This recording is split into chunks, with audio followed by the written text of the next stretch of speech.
Yeah. Right on. We are live and direct. Yeah. Woohoo! Sorry, I'm like, yeah. So I always get giddy. You look amazing. Oh, Oh my thanks. I'm gosh. all bundled How are you? up. I'm good. How are you doing? Oh, How's I'm your day? cool, man. I mean, unfortunately, my cousin, I probably shouldn't say this, but I might as well.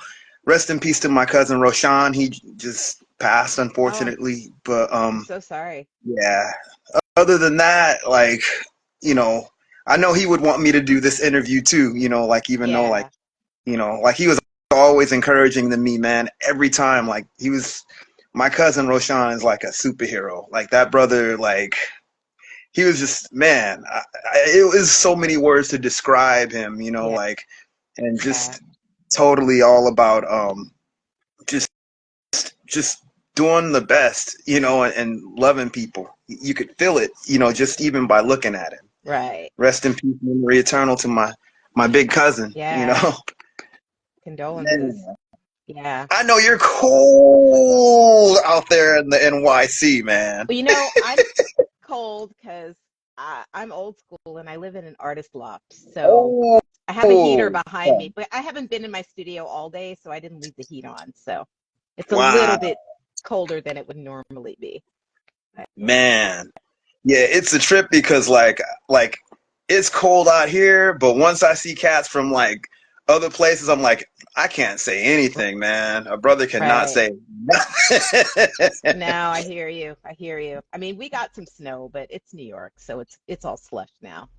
Man, I gotta introduce you to the homegirl Carla Osario, man. Shouts to Carla if you see this right now. She's over there in New York. I got family in New York. I need to go out there. I know Jared's out Yep. there, like Yeah, come up in like June.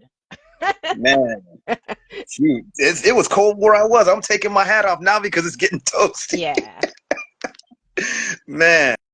Well, shoot, I'm you. If you don't mind, I'd like to introduce you. sure. I'll try not to be long-winded because you've done a lot. Like seriously, you've done like I, I'm just gonna try to do it the best I can. This lady is a Jill of all trades, man. Like seriously, like she's a DJ, producer, musician, composer. Like seriously, a movement. Like just established so many different movements that I even think have a lot of effect on a lot of the movements among us even now. As Oh, far as like not just the black rock stuff, but also just black alternative like music in general, like it's so avant-garde. She's done a lot of different things, man. She's recorded and played with a lot of different bands. I'm gonna only name some of them because it's a long list, and I wrote a lot. Dude, you have a novella filled like book full of bands and artists that you played to. And dude, being a DJ and a musician, well, musicians are DJs to me, by the way, yes, but it's just a different way of doing that. We're gonna talk about all that because man, awesome. um, basically, like, how can I describe? You know what? Let me just read. I'm being long-winded. Man, playing with 1865, with Fensick, GKA, Backslider. She's worked with Mad Professor, Dubmaster, Mad Professor. Wow. The Slits, yes, the punk band The Slits with Ari Oop, rest in peace. The Velt, who we had on here, Yep. aka Apollo Heights. She played with these cats, man. Good brothers, and I just met them in person actually like almost a month ago. Oh, Man, nice. love those dudes, man. Yeah. Death Comet Crew. Now, if anybody doesn't know who Death Comet Crew is, you should because Ramel Z. I want to ask you questions about him. Please Ramel do. Z is that cat, man. Death Comet Crew. Oh man, Badawi, Burnt Sugar Orchestra. Um, from the by the late Greg Tate for the president of Black Rock Coalition. Sorry, I'm getting nervous. Aw.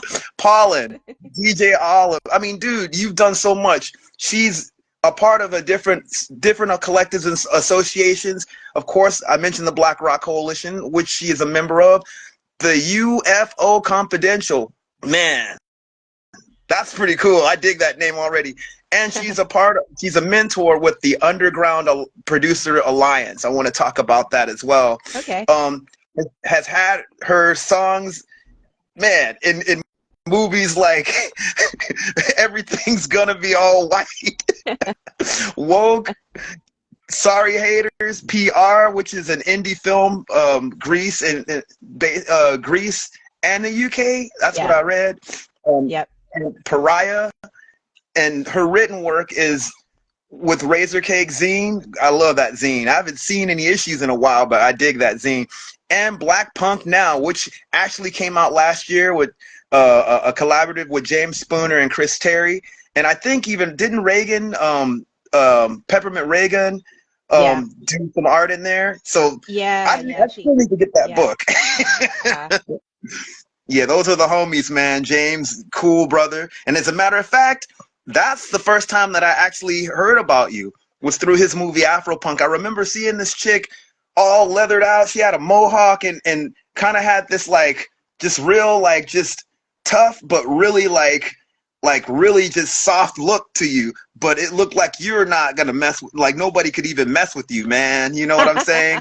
And I'm like, it just stuck out. I'm like, that's a cool, I've been in the punk since I was a little kid and stuff, and like just seeing that image, like you don't see that, especially when Afropunk came out. I always took notes of all the different like pictures of black punks. That really stood out because it like you that look, you look like you're gonna cut somebody, but you were still like just like man, it was just so cool to see that. And so that was my introduction to you before I found out more about you. And then we've talked on the internet for probably a few years, and yeah.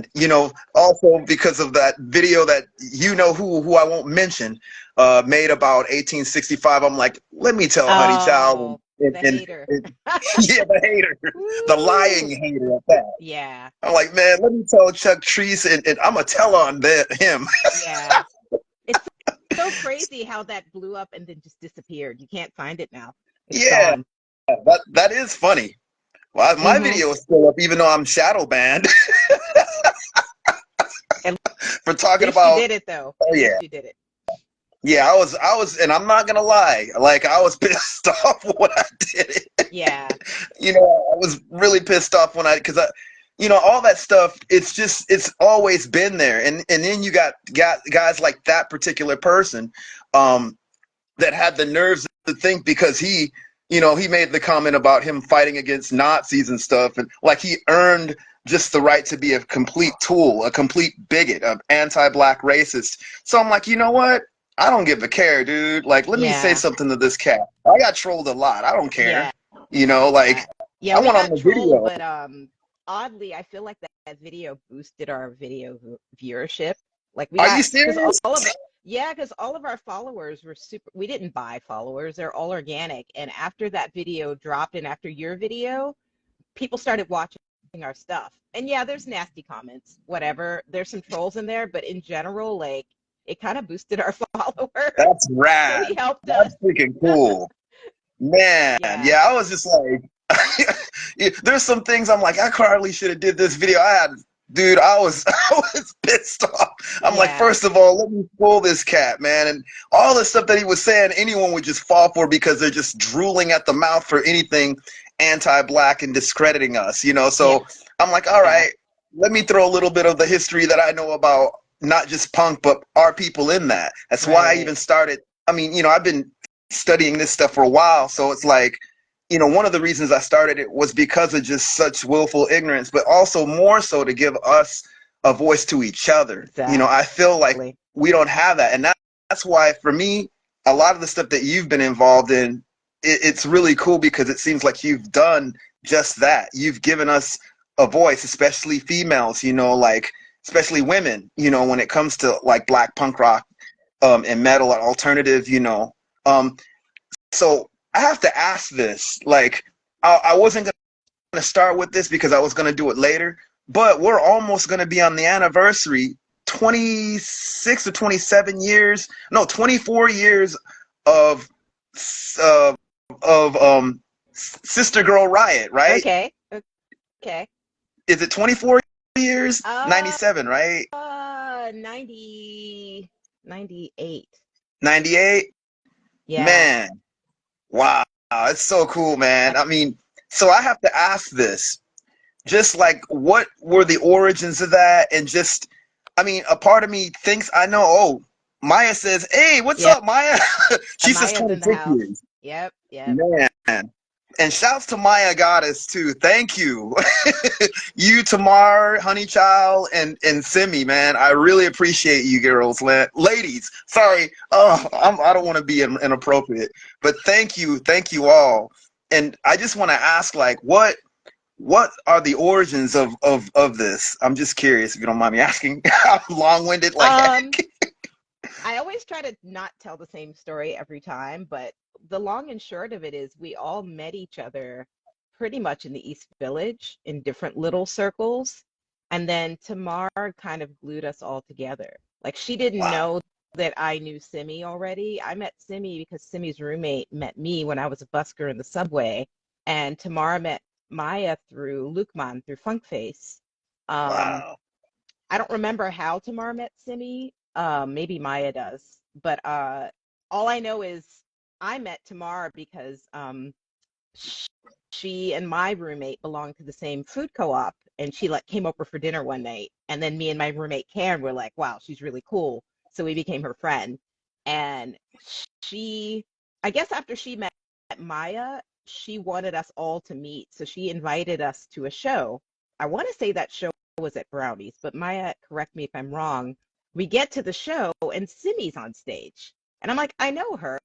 And I knew all the dudes in her band. I knew half of them from like the Ilbiant scene because it was like all cross-pollinated. And then so that's when Maya and I met in person. And then we had a coffee meetup after that where we started to talk about like combining our forces because we're all like female fronted bands with dudes playing behind us, but we're the leaders. We're writing all the music. Why are we like begging these clubs to put us on when they don't know how to book us? Why don't we put our own night together? And Wow. yeah, that's kind of how it started. And the first Man. one, everybody knows it was Valentine's Day. I don't remember. I think we just chose that day. Like, hey, not everybody's into Valentine's Day, whatever. We'll just make it like a love riot. And that was the beginning. I was like, yeah, Valentine's Day riot took place.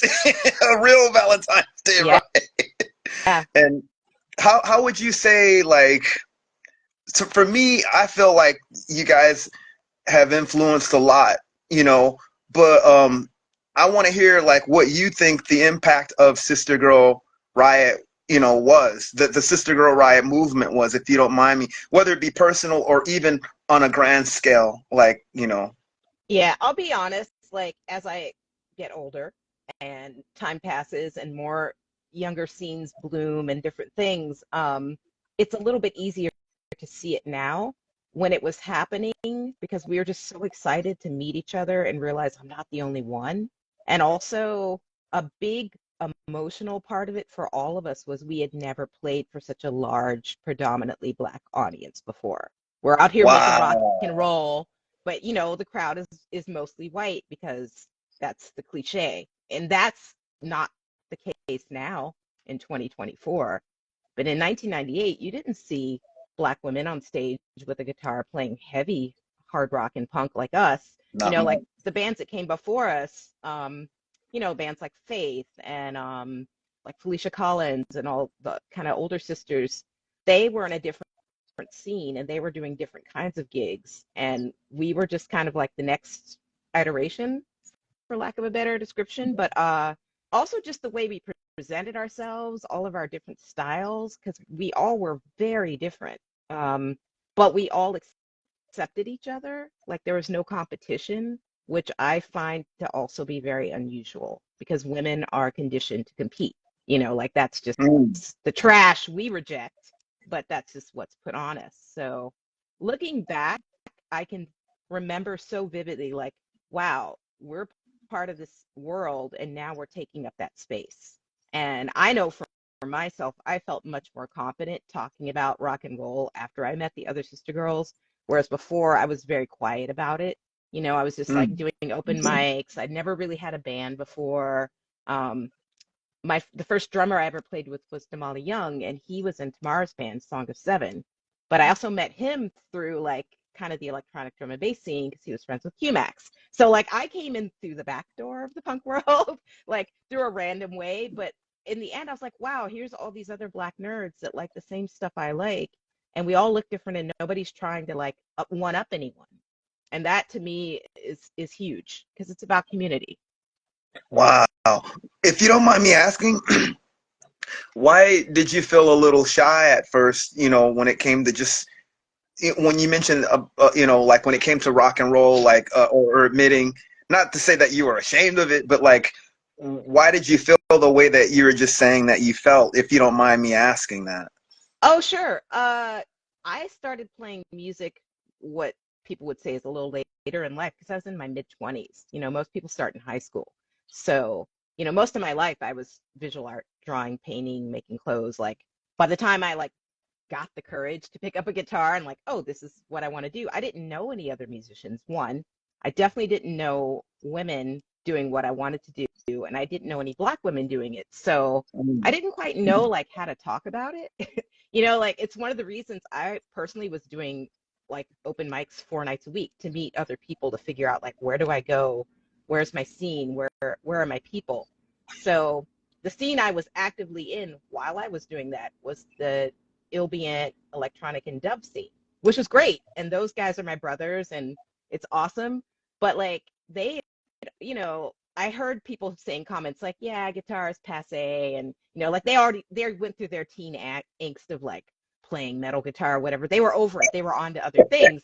But for me, it was really new and really refreshing. And I was literally just like finding my way. So I didn't really have, like I wasn't friends with any bands. I didn't know rock bands at all that were local, that were like, now I can say, yeah, I know them. But like then it was all like complete foreign territory. So once I started meeting people at open mics and I met Rich, who was Simi's roommate, and then eventually met the other sister girls, I was like, oh, okay, here's some other people kind of doing what I want to do. So yeah, I'm just going to do it. Whereas before I kind of felt trapped in the folk scene, but also a little rejected because I was up there with like effects and a drum machine, which is very frowned upon. That's Like, what do you rad. mean you're going to play? Because, I was like a shoegaze. That was my heart. So I was like, I want, Public Enemy beats, like the Twins say, and I want like a lot of guitar. And they're like, no, that's not really what we do here at the open mic. Or like sometimes I would just do like an a cappella song with drum machine. They're like, that's not really the vibe. So when I found the Sister Girls, I was like, oh, it's cool. Like I remember the first time I went to Monk's house to rehearse with him. He was the guitarist, and we wrote a lot of songs together. And that's also, I was like, well, I'm using this loop pedal when I perform with my friend Rich, whose nickname was Loop, and DJ Olive was like, why don't I bring this to the stage with the rock songs? So I was looping my voice and just doing like stuff that's considered normal now, but then it was like so out, but everybody was into it. And I was like, okay, cool. I don't have to hide these things I want to try anymore. So it was really exciting. Yeah, man, I know. I've been booed off stage. I know how it feels. Oh, My stuff is a yeah. little, like, yeah, I'll tell you about that sometime. So I totally know, I feel and you. I mean, I man, had a hard time, I'm not going to lie, because I started in Berkeley. So, that's wow, where I bought my first drum machine. I bought it from my friend's boyfriend. I told her this. I was like, I still got the drum machine I bought from your ex for a 6-pack of beer. I still use it. It's my that's favorite rad. drum machine. And like, I'm going to the open mic, and they're like, what are you going to do? You going to play some blues? I'm like, no, I'm not going to play blues. Oh, are you going to do some Tracy Chapman songs? Love Tracy Chapman. That's not my vibe, y'all. That's not what I'm bringing. So, all of that just made me like irritated. Every time I stepped outside with a guitar, someone was going to come to me with some BS. And I'm like, no, I play rock and roll. That's what I do. So, finding the other sister girls really helped me like reinforce that. Like, okay, there are other black women doing this too. Everybody has their own style. We're not a monolith. We can express ourselves. Man, it reminds me of the quote that you have on your page. It says, "There's not one way to be black. There's not one way to be a black female rock artist." Now, it's funny you mentioned the Tracy Chapman thing, and I was talking to your our friends the Velt about this too, because people thought they're gonna play Living Color. It's like there's the black. Okay, you're a black rocker. You have to sound like Living Color or Fishbone or 24/7 Spies. And I'm not Yeah, knocking those guys. Those guys are awesome. they're our I love friends. Eddie, Yeah, we love them. We and my love them. friends too. At least Fishbone and not Fishbone, but Eddie and like I grew up and I've been inspired by those cats. But cats try to just pigeonhole you because they can't do nothing else. Yeah, But I'm curious yeah. just to expound off of what that quote is. Like. Um, I don't know what you talked to, if the twins talked about my whole thing when I was in Apollo Heights, how I refused to sing. Oh Like they're no, like, let's oh, let's hear oh this. yeah. Because for bless, I love Danny and Daniel so much because they really pushed me to play more guitar, and they knew I was really frustrated when I was in this other band where I was only singing. And they're like, you should just come and play with us. And I'm like, what? That doesn't make sense because they got Micah and Daniel's voices together are so beautiful. It's like, what am I gonna do? They're like, well, play a guitar. We'll add another guitar to the mix. Blah blah blah. And I'm like, all right, I'll join the band under one condition. I am not going to sing. And they're like, what? And I was like, yeah, I don't want to sing. I just want to be a musician. I just want to get really into sound. I just want to play guitar. And they're like, well, why don't you want to sing? And I'm like, because every time a Black woman's on stage, we're expected to just look pretty and sing, and that's Yeah. it. And I want something else. So literally, every time we had an interview, they're like, Honeychild, tell them why you don't sing. And I'm like, dude, I want to sing. But every sound check, the sound person would come, oh, where do you want your mic? And I'm like, why don't you ask the singer? And I turn my back and start like turning shit up. Like, get that mic away from me. But in the end, I did sing. I started singing back up on like 2 songs, but I just really loved just being a musician and just focusing on sound. Like that changed my life, honestly. Just having that moment in time creatively. It changed the way I approach my own music too. So people like, I mean, I'm looking at you obviously as a musician, but especially being a Black woman playing, rock and roll. Do you often get like, I mean, it seems like the circle of friends and some of them I know have been very nurturing, but have you ever had like people that you've played with, not like in a band, but just bands kind of snub you because of that? I think it's interesting. Yeah, I have. I'm not going to name any names because I'm trying not to be bitter. But unfortunately, a female musician snubbed me and tried to be like, oh, that's so cute, that little new wave thing you're doing. And I'm like, what? What? It was New way. really like, it was kind of bitter. But it caught me off guard. It's like, oh, why do you care? Our styles are nothing alike. So New weird. wave? What the Um, hell? I know. I know. I'm like, hun, you haven't even heard the drum machine yet. You're trying to call me new wave? What? But Wow. like the it's a lot of, I mean, we didn't have this language in the 90s, but everybody now files this under gatekeeping. So, in the beginning, my experience was my first snub slash gatekeeping thing was like, oh, you can't play drum machine here. That's not allowed. That was like number one. Then uh I didn't really have a band yet, so I started working with Damali. So it was just me and him. My first time playing at CBGB's, it was me on guitar and a drummer, years Wow. before the White Stripes. That's And rad. people were kind of like, oh, but you don't have this, you don't have that. And I'm like, but we have a lot of sound because Damali also worked with loops too. And it was really cool. We did like maybe 3 shows like that. But the other time it happened, and again, this kind of goes back to Danny and Daniel, was with Apollo Heights because we were really loud. And even though we That's didn't have a drummer and we didn't have, we had a computer, sometimes it was just guitars, no bass, depending on the show, depending on who was booking us.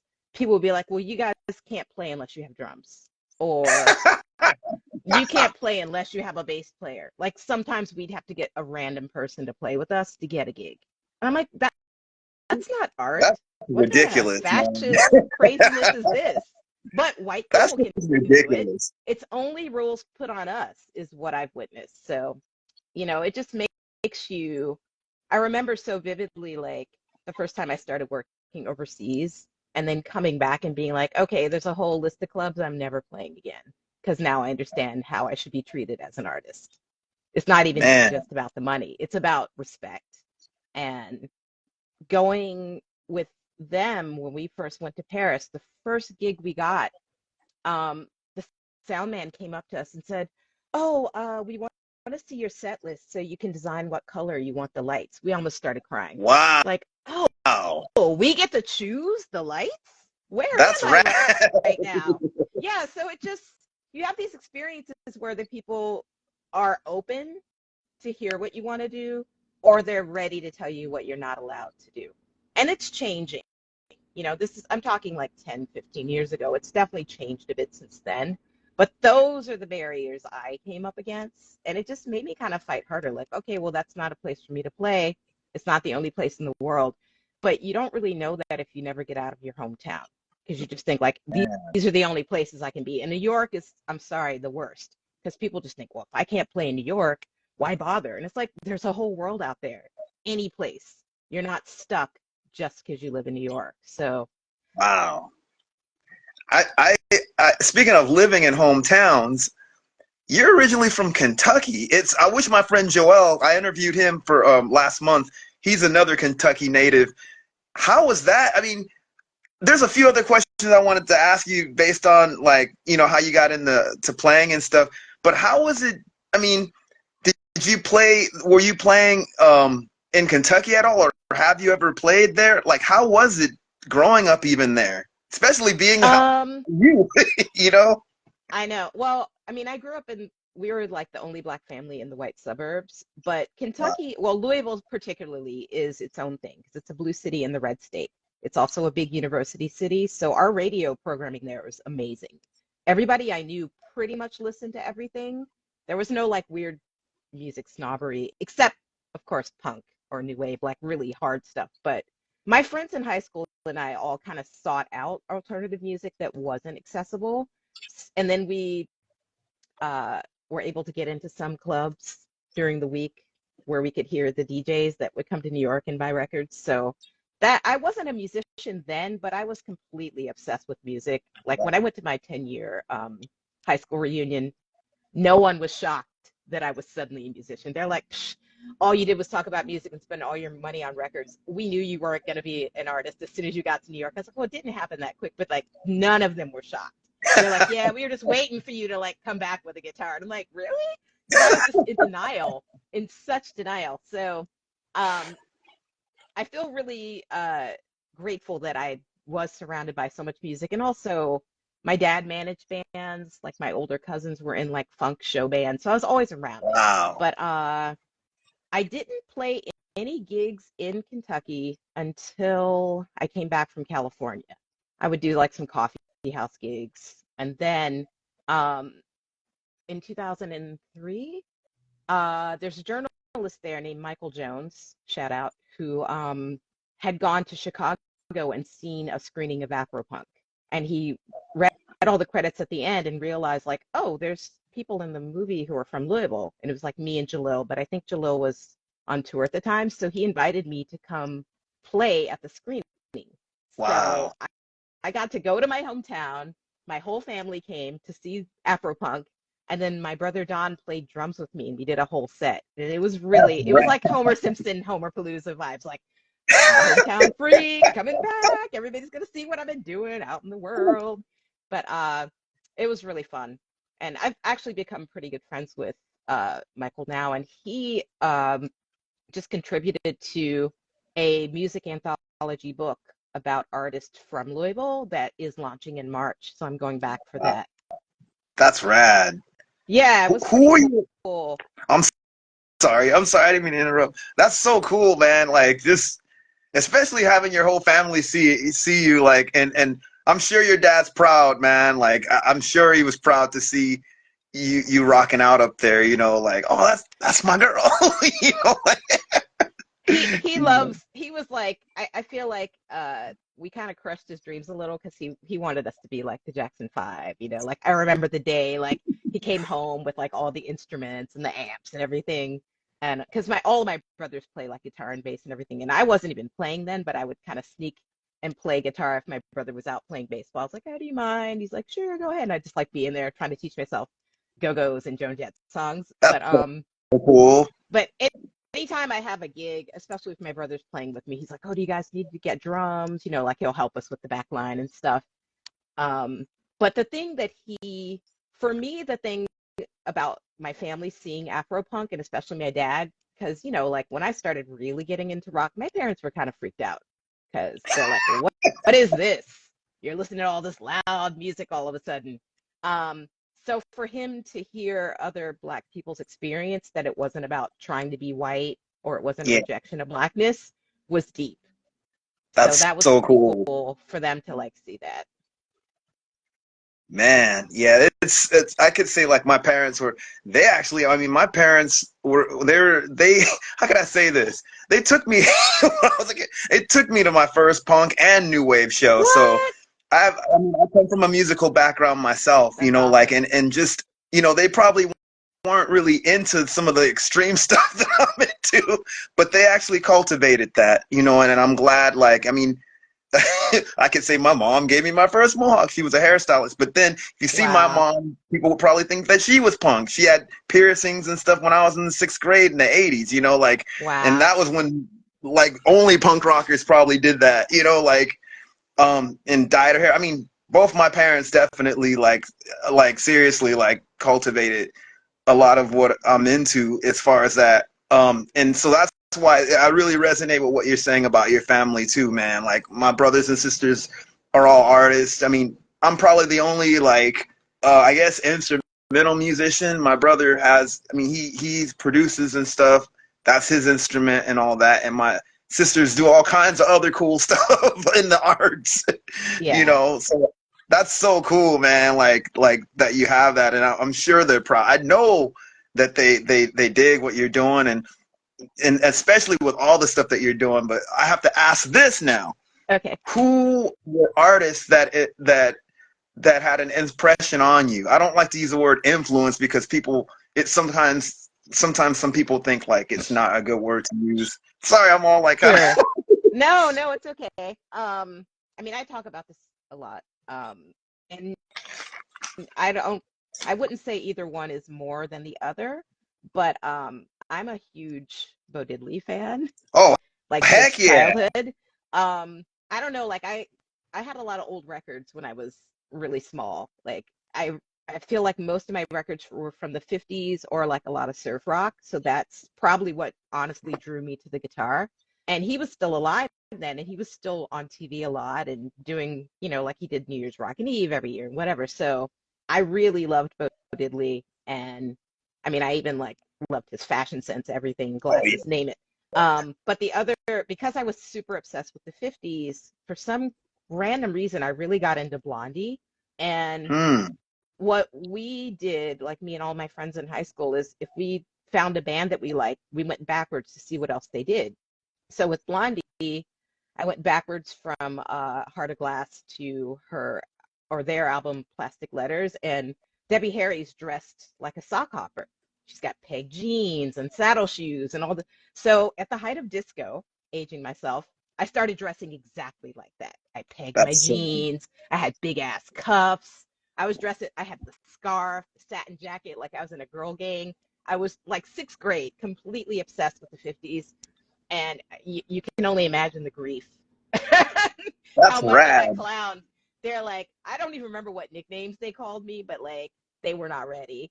And like I had no idea that I didn't really know much about punk then, so I had no idea that that style was happening simultaneously with punk because I was too young to really know about the punk scene in Louisville. But I did read the paper, and one day, I don't know what church put their money into this, but there is a full page ad in the Courier Journal saying, "Do not let your children see the Sex Pistols." Can you imagine? And there's a It's whole thing ridiculous, man. like, "Don't let your children see the Sex Pistols. You know, they're satanic, whatever, whatever." I just remember it was a full page ad, and I was reading it, and then I looked at my mom, and I'm like, "Mama, what's a Sex Pistol?" And anytime my mom didn't want to answer something, she'd be like, "Honey, I don't know," and just kind of like shake her head and like go in the kitchen. And I'm like, "Somebody tell me, what is this?" So that was like all happening at the same time. Like, I mean, I love disco too, but I was really like anything that was hitting on punk. I was super into it. I was super into the Clash because I loved their political lyrics. I remember like begging my parents, please let me stay up late and watch the Clash. They're going to be on this show. It's Wow. educational. I can write my report on it because they're talking about politics, and they let me. That's so cool. That is so rad. But Man. yeah, so those were my early influences. And then when I started to play around with the idea of guitar again secretly in my brother's room, I was just playing like Jan and Dean and the Ventures and the Go-Go's and Joan Jett, but just by ear, just like playing along with the radio, but not thinking of it seriously because I just thought like, ah, whatever, everybody in my family plays. It's not anything special. Like I didn't think it was something I'd do with my life. So funny. Man, but the fact that you even took time to learn things by ear like that, man, it stays with you. And I mean, I totally understand it. I mean, man, like I didn't know that I would end up being a musician either Yeah. until like that's a whole nother story. But that's so cool though. I could only imagine you like wearing and now everybody, you have all these like sort of psychobilly chicks dressed like 50s, or wearing the pin, what do you call those pin glasses or whatever? Oh, like the cat And eye glasses. yeah, Yeah, that's what yeah, they are, and yeah. just yeah, that's so cool, man. Especially like, coming up around when that stuff was rocking, like I like Blondie's Eat to the Beat. I had that on album. Yeah, I play that song like all the time, you totally, know. totally. Yeah, but then Hey, the other Bl- Blondie was like a gateway for me too because then, they did the Rapture song, mm, and that was like mm, a sneak peek into like the New York scene. If you ever wow. watch that Rapture video, you're like, everybody's Yeah. in here. It's so crazy. Yeah, Fab Five, Basquiat. I think I saw Keith Haring in the video. A bunch of cats are Maybe. in that. Yes, That it's a definitely little remind. nuts. I'm Yeah, like, that this tripped is a me out. I'm like, precursor to your life in 10 years. Like, it's so funny. But man, what a trip, man. So what would you say is the difference between New York and Kentucky, like music wise and scene wise? If I hope that's not a weird uh question. it's not weird. It's just I'm only now at a point where I feel like I have a bit of a community as an adult in Kentucky. Like I don't really have a music scene community there. Most of my friends there are like writers or artists. So I can't really speak on the music scene to be honest. There's one dive bar I go to that I love. It's called Mag Bar, and sometimes they have heavy metal DJs, which is awesome, or there's bands in the back. And my nephew plays drums, so last time I was home, I got to see them play. I'm like, this is like Brad. the best of both worlds. I'm at my favorite dive bar. My nephew's playing, but yeah, I'm always kind of looking to see which kind of bands are coming out, but I don't have a strong connection as far as like I can't tell you what the scene is. I ask the young people, who do you like? Where are you going? That's a trip, man. Um, Hmm. there's that's so cool. How how um how did you get into DJing, if you Uh, don't mind me asking that? sure. And what do I don't you know if you know, spin? but Like, well, I National know you. I think. DJ Day was this week, so I actually like wrote a little thing because I started to realize like all the people that kind of made me want to DJ were different women in my life, like Maya.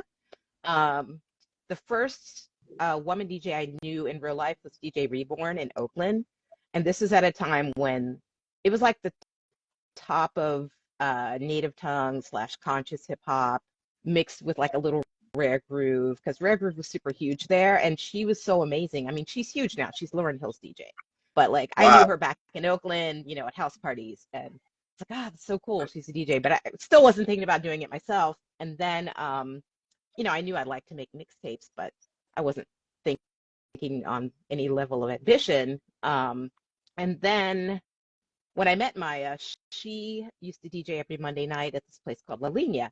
And we would all go and hang out in the back room and dance and hang out with her while she was playing records. And just the way she would tell a story with the music was really cool. And she kind of played a lot of styles from Grace Jones to Prince to Jimi Hendrix to whatever the mood was. And it all made sense. So that was like a sneak peek of like, oh, okay, you can be a different kind of DJ, because I'm still coming from like loving like the beginning of hip hop, loving competitive DJing and as a fan, and also coming from like the dub and ambient world. So that's all I know as far as DJs go.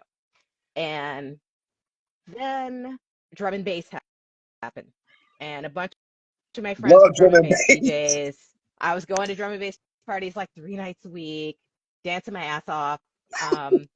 And Yeah. 3 women I knew in that scene started a night because they also were like, why do we always got to be the special guests? What's that about? We're going to flip it. So they had a party called Table Manners where the men were the special guests. Wow. And it was DJ Pedal, Doomer, and Chicago. And they did it at this place called, I want to say Orchard Bar on Sunday nights, super chill. So I was always going because I just loved it. Oh, but also I was going because I was doing freestyle vocals with them because Oh that was my wow. in to the scene. So I was like coming in, with my loop pedal, ready to do vocals. But then like the opening DJ would always be late. So after like a few weeks, I'm kind of like, can I just come in and practice until the opening DJ gets here? And they're like, sure. So that's how I started. But before I did that, sometimes on Sundays, Maya would let me practice at La Línea. So I tried to make it a thing. It didn't really take out, but I was like, I'm going to make this party and call it the Gospel Bird Brunch Session. And like, nobody was coming out that early. Everybody was still at brunch. But I learned how to like use a mixer and feel comfortable with turntables. And so then I started doing it at Orchard Bar. And that was officially when I was like, okay, I can say I'm a DJ now because I'm doing this every week. And I went from being able to play for like 30 minutes to like an hour and a half, sometimes 2 hours. And then after that, I started to DJ other places. That's But so my cool. motivation, thanks. In the beginning, I was like, okay, I'm only going to play music from, what was my time?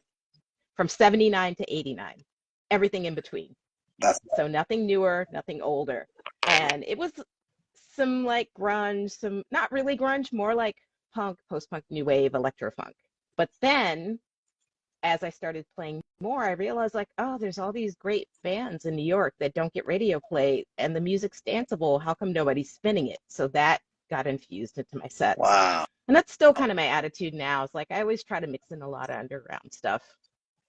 That's so dope, man. Like I actually dance. I've been a popper since like the early 80s. I was like 6 years old. So for me, like my brother's a DJ. So hearing you talk about it, especially, and also being on, playing in rock bands like that really just like it amps me. And just for me, I love drum and bass because it's high energy, like punk and grindcore, all the Mm-hmm. stuff that I'm into, and just record scratches. It's weird. I could dance to noise because earlier on I learned how to do that just matching the scratch when I was popping and breaking and stuff. And it's just like, why can't I dance to freaking like oscillators or no, Merzbow, DJs Yeah. record scratching and stuff? Yeah. Man, One of my favorite DJ gigs, I have to give a shout out to DJ Lupe Loop, aka Kathleen. She hired me to DJ at this place called Barrette. It was like women run bar with a cabaret dancer. oh So she's wow, dancing and doing costume changes to Bad Brains, Mudhoney, Rage Against the Machine, not sick. missing a beat. It was amazing. I'm like, this is awesome. But unfortunately, the neighbors complained, so they didn't stay open very long. Ah. But that was great. It was really cool because I'm like, again, you want people to dance and have fun. And also, I don't know if you're aware of this, but in the 90s, New York was under a bit of oppression during the Giuliani years where they brought back the cabaret law. So you Wow. couldn't even Oh dance in the wow. bar. Like, Huh? even when Maya was DJing, we were dancing in the back room. Like, no one could see us from the street, but a lot of places got fined if people were dancing. Are you? So He was that much of a freaking he was Nazi? horrible. I mean, I always People thought he was a forget. jackass, but People man, were hating on Giuliani for that, amongst other reasons. But so maybe like the first 10 years I was DJing, people weren't even allowed to dance. So wow, so yeah, dumb. yeah, Like a 1950s all over it again, was really dude. stupid. It was not cool. I remember like I went on vacation to Oakland. I was hanging out with my friends, and we're looking around like, this DJ's so dope and nobody's dancing. And we just like foolish, like we got on the bar and started dancing. I was like, no one can stop us. We're free. But yeah, the cabaret law was whack. It really tried to squash a lot of culture. And, how are you going to have this law and then tout New York is like this awesome city of tourism, and then people get here and they're like, it's boring. It's like, yeah, you got to go underground. It's not going to ever be obvious where cool things are, and that's just true everywhere. But that moment in time was not. It was bleak. I'm not That's gonna so lie. lame. So maybe Dang, we went a little bit harder at shows because you could dance at a concert. I don't know, but it was a tough time. man, that's just mad. Like we got Yeah. we got Jared up in here. We got Yep. Samantha Hollins. We got Social Theft. We got Rosinda. Man, Hmm. dude, thank you guys all for coming out. I had to give that shout out. And whoever else is there that I didn't mention, thank you guys for coming out. If y'all have any questions or any interjections, please make them too. Like Jared is rocking out, man. Man, it's so cool. But I couldn't, oh man, that's not cool. He's Yeah. Yeah. such a Yeah. ghoul. I mean, I don't know. I feel very grateful that I like a lot of different kinds of music though, because there's always something you can do. There's always an outlet. I think if you were just a club goer or just the person that went to the bar, you might feel like, oh, there's nothing here for me. But you have to kind of Wow. look for it. Man. Cosmic Blue, oh my gosh. Blue Auntie, I like that name. Says love the new EP. Oh, Let's tell everyone who doesn't know about that. um, I just started to collaborate with a very good friend of mine, Kelsey, aka Black Emoji. So he's been producing some new songs, and it's super exciting. Wow, that's Yeah. rad. Man, And he also, we were in Apollo Heights together too, so we have a bit of a musical history. how would you describe yourself as a music artist? You're definitely more eclectic, like a lot. Like I couldn't. It's so cool for me. Like I just feel like that's the punkest thing when people can't freaking put you in a category. But how would you describe like anything that you do? Um, Like I've heard rock, I've heard reggae, I've heard all kinds of other stuff. I don't know, like when I first came to New York and I was busking in the subway, I that put the fear of God in me or whatever you believe in, because all these different A&R people started trying to talk to me about stuff, like to the point that I went to the library and started reading up on like music business because Hmm. they were trying to get me to sign things. And I remember this one producer I was working with was like, well, you could be like the next, you could be like Bjork, you could be like this, you could be like that. And I was like, well, I'd like to have a band and write more songs. Like, I don't want to package something that I'm still building. Like I had a bit of apprehension because I knew people who signed and got shelved, or they signed and the label changed what they were doing, and it was nothing like what you knew their mission was. And then I just remember like hanging out with DJ Olive once, and he was like, you kind of have the best of both worlds because you collaborate with people, but you're not beholden to a label. Do what you want. Like, there's no rules. So I always kind of keep that in my mind, like, yeah, there's no rules. It's just That's about the right. quality of what I want the outcome to be. That's true. That's And true. That's what music is supposed to be. yeah, It's just I it's mean, free. maybe Like it sounds a little scattered, but I feel like it's because I am in six bands. I don't feel like, oh, there's something I can't do because everything that I write has a place. I just have to figure out which place it is. So, like God, the band GKA I have with my partner Credo, in the beginning we're like, okay, we're kind of doing this electronic thing with ska influences. But like sometimes I'll bring an idea and it's not right for Ga, but it doesn't hurt my feelings because I know I'm going to do something with it. And I think if I didn't have other outlets, it would be a lot more emotional and I'd feel more defeated, like, oh, no one likes what I'm doing. It's like, oh, who cares? I'm just going to figure out a different way to do it. yeah, So you're a I feel very conduit. grateful for that. Oh I really do. yeah, you're definitely a conduit of creativity for sure, you know, and I'm glad that you are, because it just shows like cats that you don't have to be beholden to like any kind of labels. You know, Social Theft said it best. She ain't. What did Honey don't have a box. That's awesome. Maya Maya was saying she was asking, oh, he was in Apollo Heights with you. Yeah. Okay, so Apollo Heights, much like Burnt Sugar, I feel like everybody I know was either in one band or the other. Um, Before I joined, Kirk Douglas was the other guitarist, but then he left to join the Roots. When I was leaving to go on tour with the Slits, I gave Kelsey the heads up, like, hey, they're going to need another guitarist because I'm about to bounce. But when I came back from that tour, I kind of rejoined again. So there was an overlap where we were both in the band, maybe for like a year. That's so rad, man. Kirk was in Apollo Heights. Yes, Maya, you know this. But Kirk also played with Tamar Colley, if I'm not mistaken. Uh, and maybe with Simi. It's so hard for me to remember because I feel like we all played in each other's bands, except for the Sister Girls. Like our bandmates all interchanged a bit. I know everybody was in Apollo Heights and Burnt Sugar. That's so cool, man. Man, I just remembered hearing about Apollo Heights, like, you know, like when cats were rocking it, and I didn't really know, like, I don't know why, maybe because I didn't, you know, I was just finding out a lot about the Velt and stuff. I didn't find that out until later. So I'm like, oh, far out, you know, like, and that's why I even asked, I'm like, so what's the difference between Apollo Heights and the Velt? And the brothers were like, nothing. It's just like, it's the same Well, thing. I mean, there's like 3 or 4 Velt songs from that album that they just released from '89 that we used to play in Apollo Heights. Wow. But I Man, remember, yeah, that's like, I never got to see the Velt. By the time I got to New York, the Velt wasn't really doing shows anymore.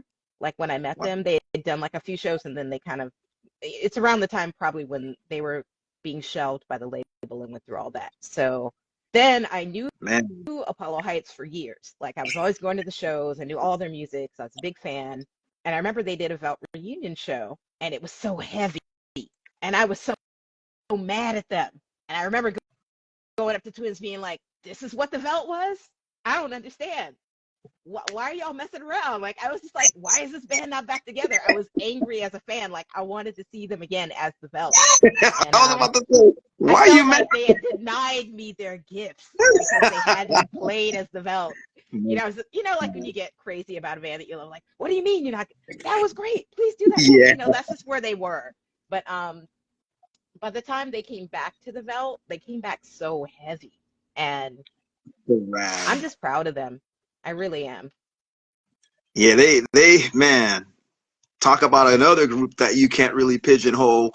And I was laughing when they were talking about the label of shoegaze. They're all like, yeah, we know all those guys, but man, like it's not like we were like calling ourselves that back then. They were just innovative, you know, and they should get more props than Yeah. they have for what they've done. You know, and it's Yeah. just, I think again, it goes back to even, and they've discussed this in that interview too, how like cats will try to pigeonhole you even if you're a black rock type group, you know, like they think you just have to be one way. And even again, I'm not dissing, you know, the groups that they try to pigeonhole us as. I love those groups too, but you don't see that with like a lot of white acts when it comes to that, you know, like, Right. and it's just so cool that people like yourself are don't give a dang about that, you know, like just are doing what you have creatively and putting it out there, and that's very important, you know, man. Thanks. could could I ask any more questions? I don't want to, Yeah, please. if and then I'll leave it to the audience. Tell me about your mentoring group that you're part of, the and also I wanted to, I almost forgot about the Death Comet thing, but I want to know about the Underground Producers Alliance. Okay. Like tell me about that. Sure, sure. Like, are you working with youth or? Uh, Right now, I have a student who just finished high school.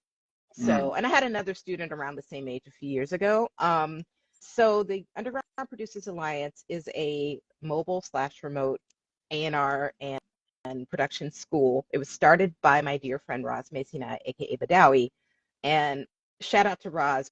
But also, I think about this a lot. Like, he has this amazing gift of knowing people's strengths and how they can translate that. So, I wasn't kind of sitting at home thinking like, oh yeah, I'll do a tour group about the culture of New York and clubs. But he knew that I had this knowledge because he knew, again, my obsession. He also knew I was an illustrator. So I illustrated this guide of clubs and venues that used to exist in New York from, say, the late 70s to the early 90s. And then we made it into a walking tour for the first year that we had students. And I've pretty much gone to almost all of them. Because, when I moved to New York, a lot of people don't know this. The drinking age was 19 in the 80s up until December of 85. So, and it wasn't about drinking for me. It was about being able to get into the club. So I was able to go to any club freshman year of college, which is unheard of. And so I was able to kind of tell the students like, hey, this club was here. This is how you got in. This is what it was like. This is what went down. Here's my old membership card. Like things that don't exist now as far as club culture go. 18 was the legal age. That's right, Andrea. Andrea's a native New Yorker. And so because he's known me artistically for years, like we've recorded together, we've done lots of shows. He also coached me to do vocal training with students. So two things I do, I help with songwriting structure.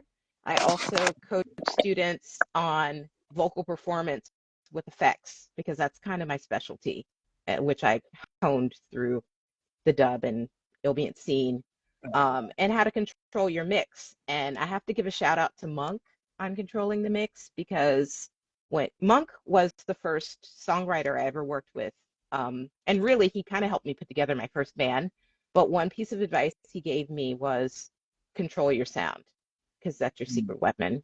Yes, we respect sound engineers, but when you're doing something special and something unusual, you have to be able to control your sound. You have to bring your own mixer, make sure you have everything you need, make sure you have all your cables, things like that. So some of that advice that Monk gave me years ago, I now work on with my students. That's awesome. The student I have now, I'm also kind of coaching him with art direction. He's designing his own album cover.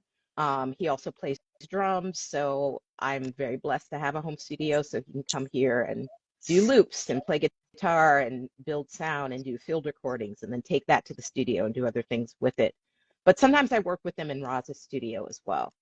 Another thing that Roz started through the UPA is we have a 24-hour kind of TV channel. So it's very similar to cable access. It's called undergroundpa.tv. And I have different teaching modules there where I talk about different music history. So I really love it. It's like being a nerd and talking about history and spreading knowledge. That's cool, man. Yeah. Yeah, it's just, like, especially working with cats, like, that are really, that probably a lot of times I actually work with kids too. And a lot of times, like with my programs, I feel like my thing is like, I want to make sure these kids know that this music is not far enough. So whenever I hear anyone's doing something like this, it reminds me of that because, kids will look at the artist that they dig, like as if it's something alien to them or just something beyond what they could even do. So you putting them in that community, culture, and environment is even more like it's just really cool. It's a loving thing and beautiful, Let me see what the comments. Oh my gosh, I'm sorry, y'all. The comments are on fire. Yeah, hey, Kelsey's here. We'll take it from the audience. Like, you guys say whatever you want. Oh man, Sister from Another Planet. I like her name. It reminds me of that movie Brother from Another Planet.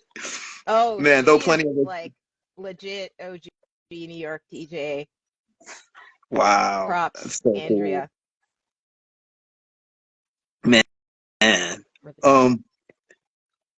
Jerry said if you knew the doorman, you were golden. Oh yeah. Maya, Maya was saying something about Kelsey, where your ears burning. um, All good things, Kelsey. All good things. man, Black Thank you, everyone. Emoji says I got a notification. Oh, this is so cool. Thank you guys for coming out, man. If anybody has anything to say, like, that'd be mad cool. Like, I didn't mean to hog up the combo, like, there were also Alcatraz and Oh CBGB yeah, that was before like Brandon. the first downtown hip hop club. That was in my tour group. We talked about it. That's so cool. And it teaches a lot of these kids that, especially because unfortunately CBs ain't there no more, they're getting a sense of history and what even cultivated the culture of music, not only in their town but had a whole impact on the whole world. Hmm. Like the whole world talking about CBs, and the fact that you guys were a part of that culture too. That's really cool, man. Like, what up, G? Who is Sage? Oh my gosh, man, I'm so bad with certain names. What up, man? Oh, thank you, Rosie. Rosinda from Afropunk, the Oh, site. That's how I met her. awesome. Like, I know a lot of people from there. Me Oh, and Rosie cool. are on the West Coast. We're the AP West Coast crew. Really cool lady. What was and shout out to all the APs out there. Like Yeah. the old APOG. site. Remember that? Yeah. APOG for real. Man. Oh, before I forget, how was it? What was up with the Death Comet crew? How was it working with Rem LZ? Okay.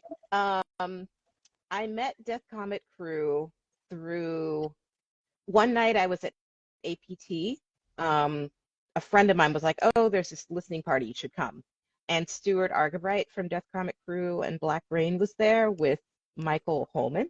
So I met them at the same time. Oh, We all started talking about music because we're nerds. And then I think at that point, Stuart invited me to work on a track with them. So he sent me the track. This is my rapping debut. It's the only time I've ever really rapped on a record. So I wrote this rap for the song, and he's like, "Okay, we're gonna go in the studio and do it." And yeah, I didn't record with Rammel because you do your vocals separately. So I went, I did my part, but then we got a showcase during CMJ. So now I got to do it live with them. So now I got to rehearse with the whole band and Rammel. So I go to meet him, and I'm not gonna lie, I was very nervous because big fan. I'm like, oh my God, I'm meeting the legendary Rammel. Like I took a deep dive into like looking at videos and all of his artwork yeah. and the costumes and everything. And I get there, and I don't know if you know this, but Rammel was a mathematical genius, like MIT level. I didn't Like, know yeah, that. I know him for Wild Style and his Gothic futurism, and I love his yeah, rap. the whole Gothic futurism thing to me, much like the architect Yowdy, stems from math and like math Wow. and nature. So he spoke in mathematical parables. So I get to the studio, and I'm just like, "Hey, nice to meet you, whatever, whatever." And he's like, "Yeah, we're gonna do some race car driving." And I'm like, "Sure." What am I gonna say? Am I gonna say no to Rammel? And then Stu's like, "No, Ram, that's a different track." Man. And I'm like, "Okay, I'm not wrong. I'm not wrong." He's just so excited. So we rehearse the song. Everything's cool. Everything's cool. Then we get to the venue to do the show, and everyone's coming up and talking to him, and he's talking in his Gothic futurism mathematical language to Wow. everyone, sound people, bandmates, everything. Then suddenly we're sitting down, and he starts talking normal. And I'm like, "Oh, you're a genius because this is how you get people to leave you alone." And I had so much respect for him after that. Like, oh, he's not nuts. He's strategic. And I just really loved him even more after that. Yeah, I know. Like, Like, what a character. one thing I did know about him, like, aside from like being like in the kind of him and Basquiat like are a trip because they are these cats that were on the cusp of punk and like hip hop, like the earlier versions, like they were between all that. One thing I know, and I guess because of reading some stuff, I think Basquiat was saying about him is he was a 5%er. So Mm-hmm. when you mentioned that, that's the thing that popped into my mind. I don't know if he still was on that before he passed, but a lot of that stuff you could hear, like the supreme mathematics and all that, yeah, that's what he's a trip Yeah. though. Listening to Yeah. his I mean, music. he really spoke the way, like his cadence of how he would rap. That's how he spoke to people in person. Um, and I was just like, okay, I'm just gonna go with the flow because he's cool and I understand a little bit of what he's saying and it's awesome. But then he like kind of snapped out of it when everybody else left. I was really kind of like, wow, okay, right on. Was he 24/7 with those costumes? Like, did he wear them all the No, time, or no, wow? he didn't have a costume. He had on like something kind of plain and some glasses and a hat, maybe a do-rag, like nothing. He didn't wear the costumes when we performed. He was Wow. dressed pretty normally, but maybe I don't remember him having a mask, to be honest. I just remember him having sunglasses. The one thing that tripped me out Yeah. about him is when I saw that Style Wars video and they showed like where cats were like years later. Dude, I could not believe this cat like made like sculptures out of toys of the letters, and I'm like, talk about some graffiti stuff on next level stuff. Um, Yeah, he toward the end, I only know this because my dear friend Rant, shout out to the Rantacular, love is Rant. writing a book What's up, about him. brother? I'm a Yeah, Rant. yeah. So Rant is writing a APOG. book about him. He's been working on it for years, and he showed me some videos from some of Ram's live shows in Japan. Because, pyrotechnics are banned in the US, but in Japan you can do it. So Wow, when did his that letter happen? racers have flames off the back. Like he had Whoa. stuff there that you could never do in a venue here. Just Jeez. amazing. Just an artist till the end.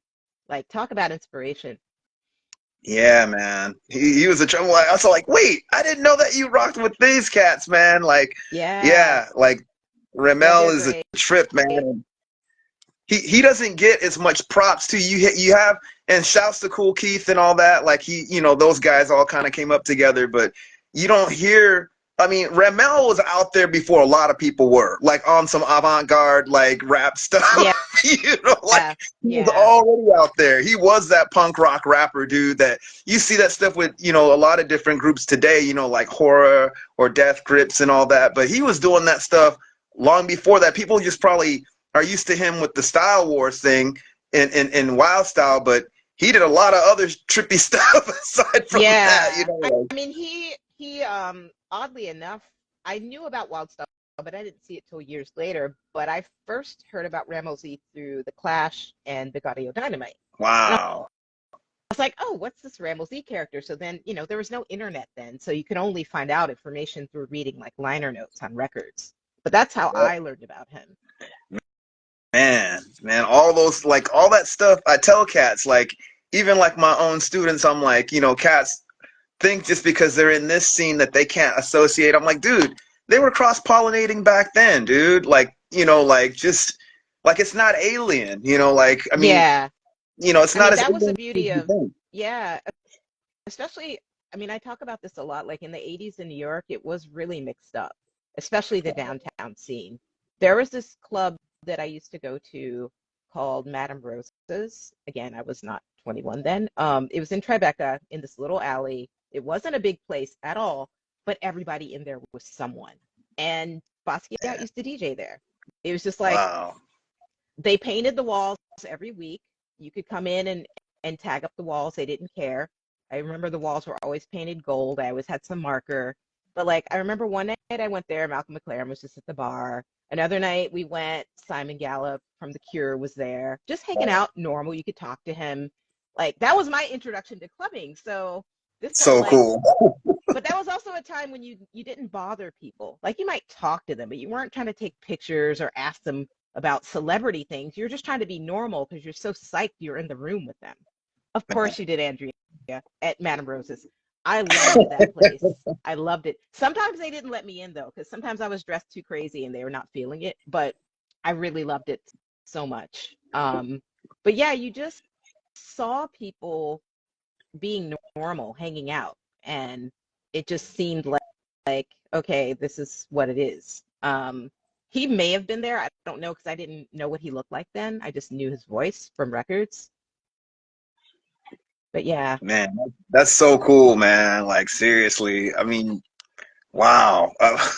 Shoot. I mean, sorry if I'm a little like giddy or nervous or whatever, but man, this has been really cool, man. Like anybody else, I want to thank all of you guys, man. Like seriously, like Maya Rosenda, Jared, Social Theft, who else? Black Emoji, Sage, man, everybody that came out, like, but if anyone else has anything to say, like, it'd be, please say it. Cause I mean, man, I'm like, I feel like I could talk because you've done so Aw. much. Like, I don't want to like be a pig about it and be like, oh, like I'm hogging the conversation.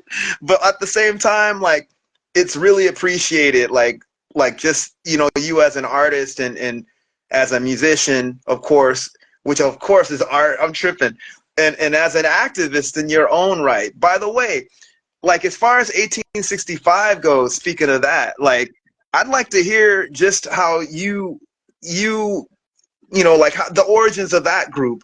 I meant to ask you this earlier, and I'm glad I remembered it now because, especially in these times, it's definitely important to to have a group like you guys, especially with them trying to ban our own freaking history, Good and stuff. Lord. And Um, and well, many years ago, I want to say like 2008 or even 9, Sasha and I started kind of jamming together, just super low key. I think I met Sasha. I was still in Apollo Heights when I met him. And do you know Marcus Farrar? Shout out to Marcus Farrar. Marcus was he was producing this thing called the Marcus Farrar Show. mm, And it was kind of like a late night TV show, even though it wasn't on TV in the early days of YouTube. And it was filmed every Sunday night at pianos. So one week, I remember Sasha was the guest, and it was when he and another friend were producing the White Rapper Show, which I don't know if you remember that. It was during the Ego no, Trip days. And I knew who he was in writing. Like I'd been reading his journalism for a while, but like, oh, this guy is really funny. He's really kind of a nerd and super smart. Kind of bookmarked that in my mind. So then, maybe a few months later, Apollo Heights played, and he came to that show. And then the after party was at Max Fish, and he's like, wow, I really like your guitars, playing like a white Hagstrom. So we started talking about guitars and playing, and then somehow we got in touch. I don't know if this was the MySpace days or the Friendster days. I was like, I'm going way back. Friendster. But I remember I Friendster. think it was the MySpace time. And he's like, would you want to, he's like, I'm thinking of doing this project. Would you want to get together and jam? And he was playing bass at the time and I was playing guitar. So we like rented some studio time, went, did some jams. I recorded it, I'm not lying, on cassette on a boombox. And I still have these cassettes somewhere.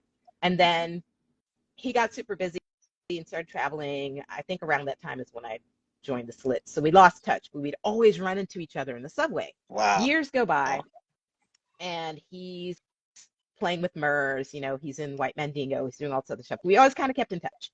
And then Trump got elected, and we all know, like, everybody kind of took a call to action leading up to that. But he reached out to me and said, hey, I have this idea. It seems like we need to talk about some things in the music. Would you be down? I'm playing with Chuck Treese. Let me send you some music and tell me what you think. And I listened to it. I was like, oh, yeah, I want to write some songs with this. This is cool. And our original idea was to do something, I believe what he said was like, you know, there's the Black Keys, there's the White Stripes, there are these white bands with this blues, Americana heaviness, but where are the black bands doing this sound? Because, you know, we created it, and I was like, yo, couldn't agree more. And he's like, I want to do a lo-fi band, no bass, just guitars and drums. And I'm like, you're speaking my language, tell me more. So then he sent me the tracks, and I immediately started writing. And the first song I wrote was Buttermilk. And I remember writing these lyrics and being like, man, am I being too harsh? You know, because it's such a raw thing of like, am I going too far? Should I tone it down? And I was like, let me know how this is. He's like, yeah, keep going. So that's how all the songs went. And we just started writing the album right away. So yeah, that's how it all started. Man, that's so cool. And then I remember when I first heard the name, I'm like, I knew exactly what you guys were on, man. Any person that's, especially if you're a original Black American, you know, like your ancestors go back to that point, you know, like of slavery, and even after, of course, like that, you know what that is if you're familiar with like history and culture of what we represent and what it is us. Like, I'm like, wow.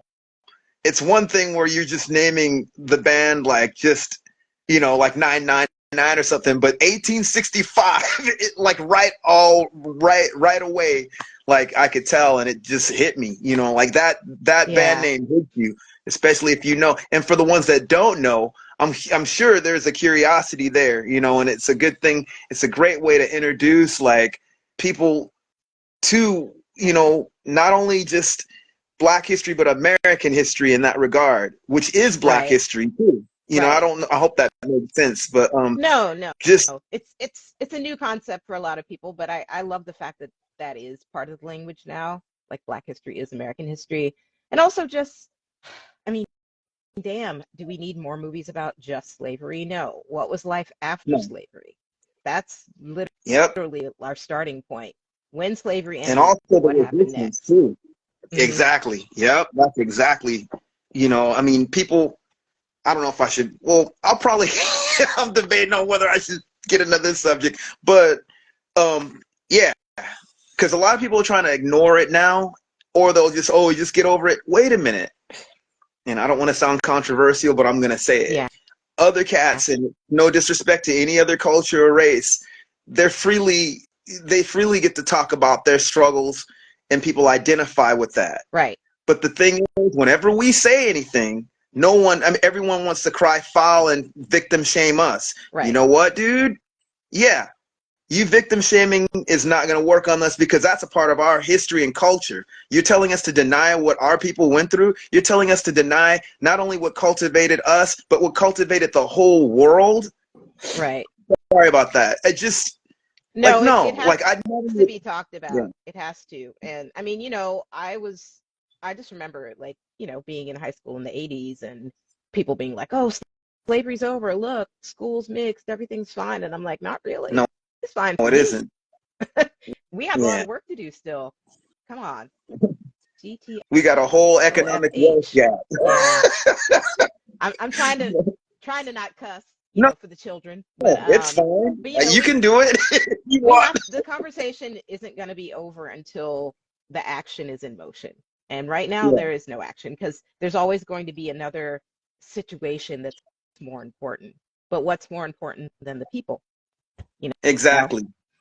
And for me, like I don't dig benign neglect. You got one party that's, not to get into parties, I probably shouldn't go there, but I'm gonna say it. You got one party that's blatantly telling you basically they hate you, and you have another party that's neglecting your struggle and basically trying to ignore your needs when it comes to that. Yeah. While, you know, like, it's just, cats are really trying to like retell our story. That's why I think it's important, you know, bands like 1865 are around, or even our media outlets. You know, shouts to Sam, you know, Coach for Black Riot. I'm sorry, I'm like all nervous right now because I'm getting emotional with it, because this stuff really, you know, Culture Rock Griot, and like Black Rock Lexicon with my homeboy Ogun. Mm-hmm. I'm like, and just even my page too, you know, like it's Yep. so cool that we're telling our story. Sorry, I have to edit this. I'm like getting all nervous and stuff talking No, because I no, don't but want to say the wrong it's thing, but emotional because honestly, like I can we can both count beyond two hands how many times we try to just in a mellow way bring it up, and there's so much pushback because oh people yeah, don't want to expend the energy it takes to listen and understand. It's easier to try to shut it down and be like, oh, it's not that big a deal, everything's fine now. Look, yeah, like sometimes when I was abroad, I remember like people being like, oh, what are you complaining about, you're America, black people in America have it good. This is going to sound horrible, but in the 90s they'd be like, oh, look at Bill Cosby, and we're like, yo, that's TV, it's it's not real life. TV. And even Yep, if some of us have it decent, most of us don't. don't. We Yep, I all need to have it good. yeah, exactly.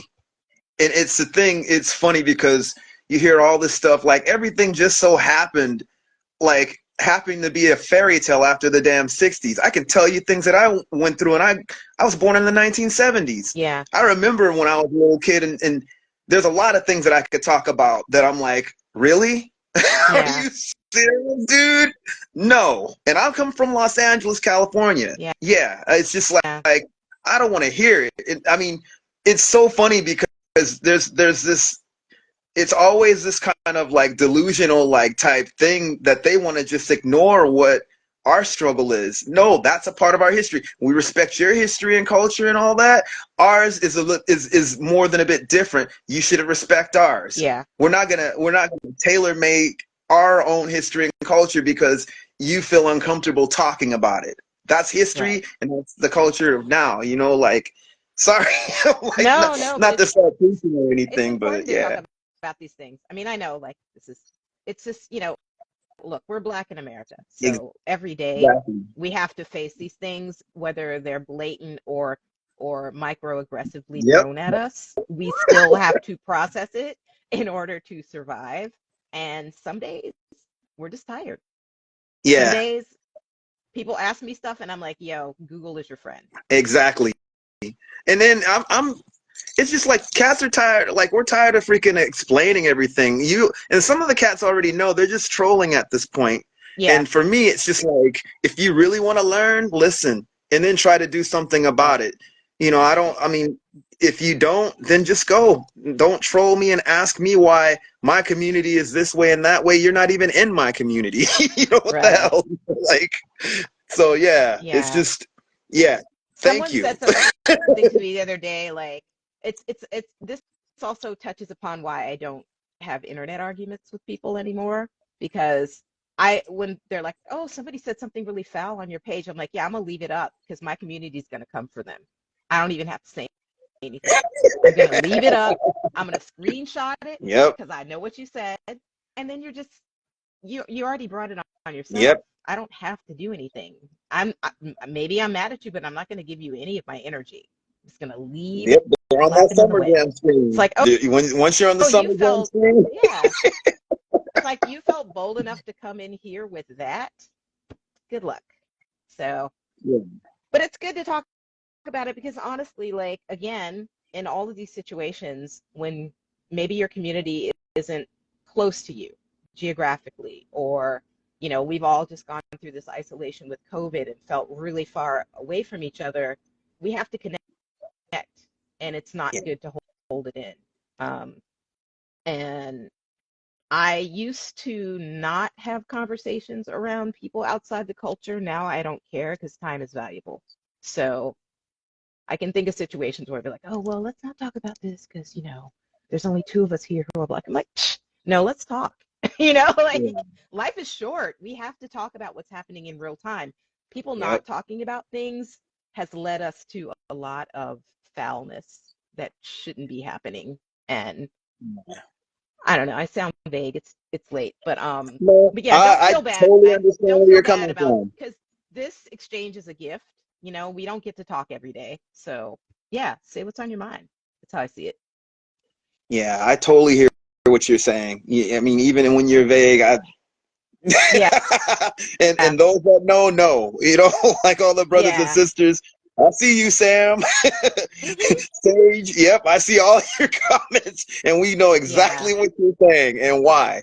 It's Yeah. just something that we know. But like I was always, I have this thing where, and not to put it on me, but I was laughing because I do these art pieces clowning certain types of cats like that, and I don't know what people are thinking, but I just get a kick out of just making them look like the very things that they're acting like, Yeah. like a bunch of demons. The most Yeah. evil looking like photos. I hear I'll you. send you one. You'll be Please laughing, but do. it goes back to like us at the end of the day, and that's why I think the Sister Girl Riot like movement was definitely important, because that was for us, and the fact that the way that you guys played, like and your reactions when you're saying that it was a predominantly black audience.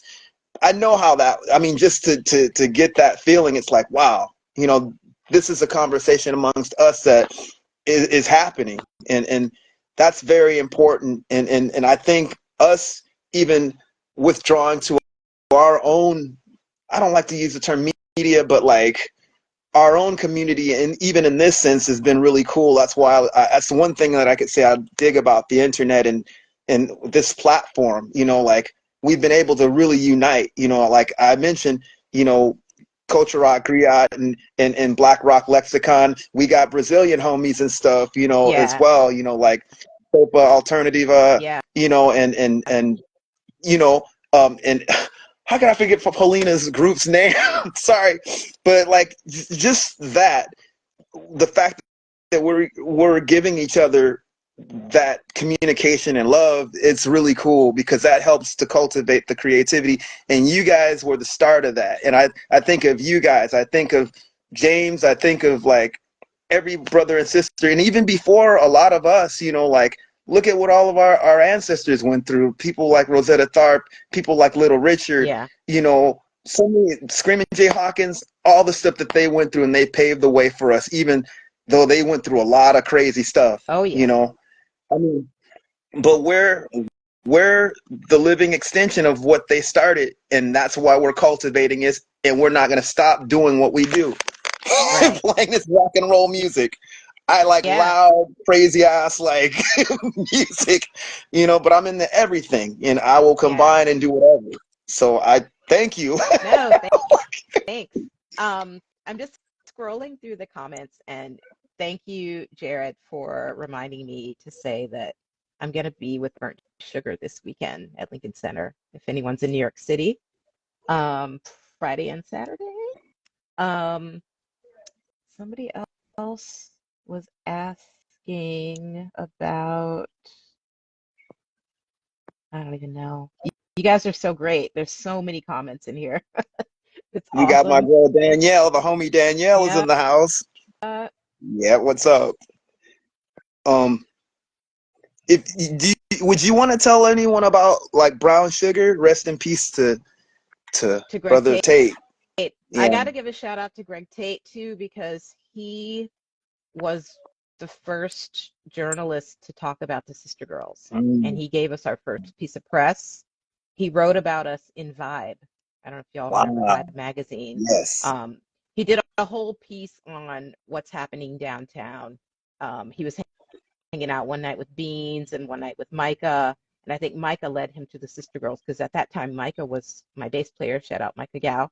Um, and I feel like we were already building a buzz, but when that article came out, it kind of lit a fire to really bring attention and shine a light on us. So, um, you know, we all miss Greg for various reasons, but that was one of them. Um, he also, Simi, one of the Sister Girls, was one of the founding members of Burnt Sugar.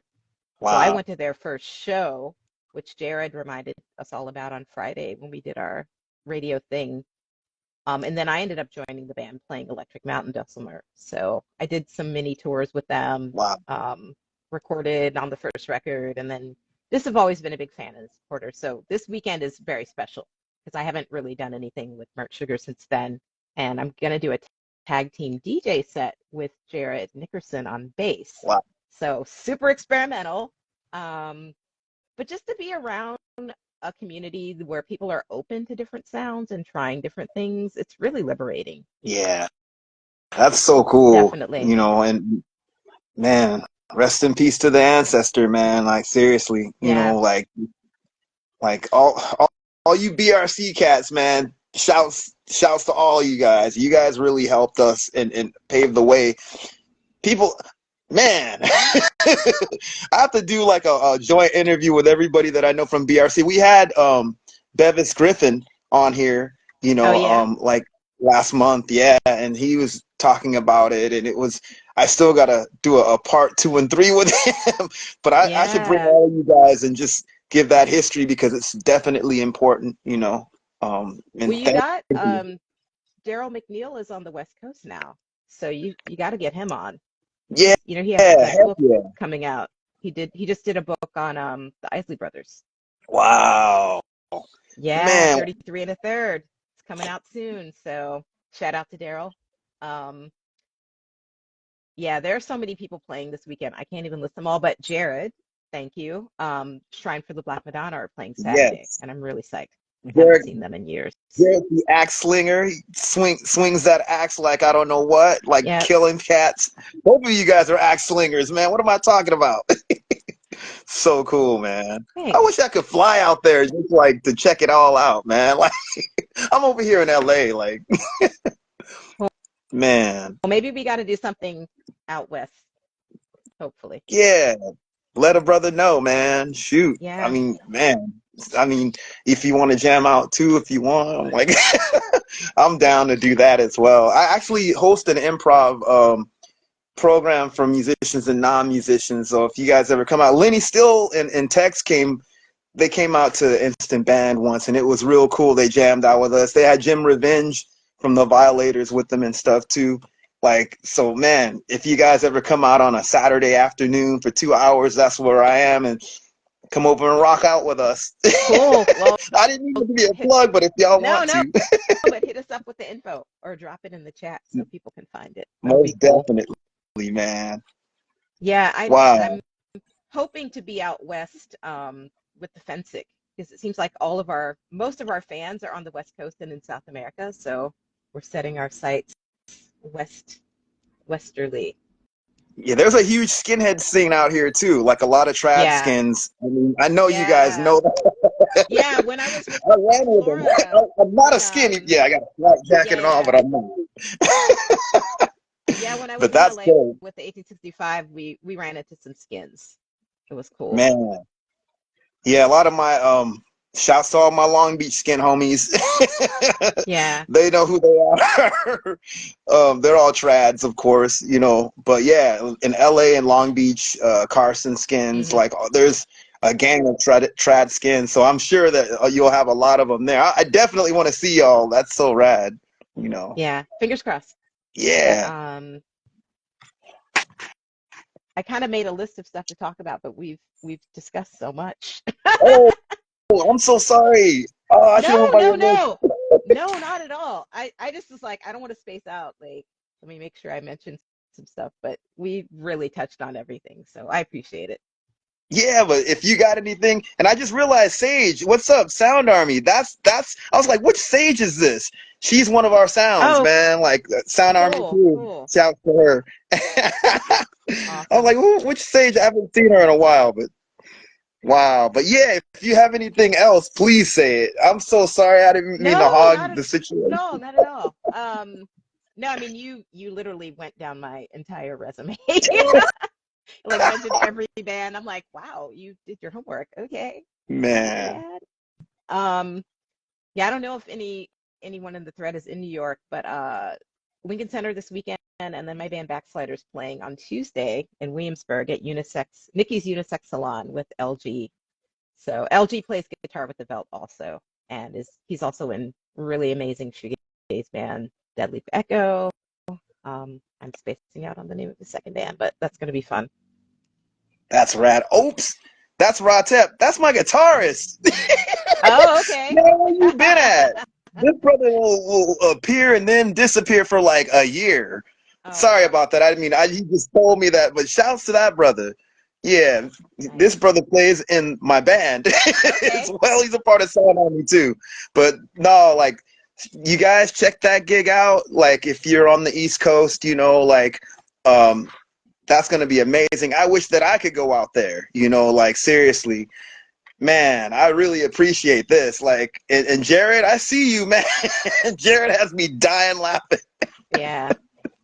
Oh man, I remember in the Veld interview, he all him and the twins had me rolling, dude. Oh my goodness. I can only imagine the references. Man, he's like, man, watch. And he what he told me actually happened. It was so funny, Oh wow. man, dude. So here's a question. Um, if what advice would you always have cats giving advice? Give advice like what would you say to like just like the whole world as far as like just advice or just words of wisdom?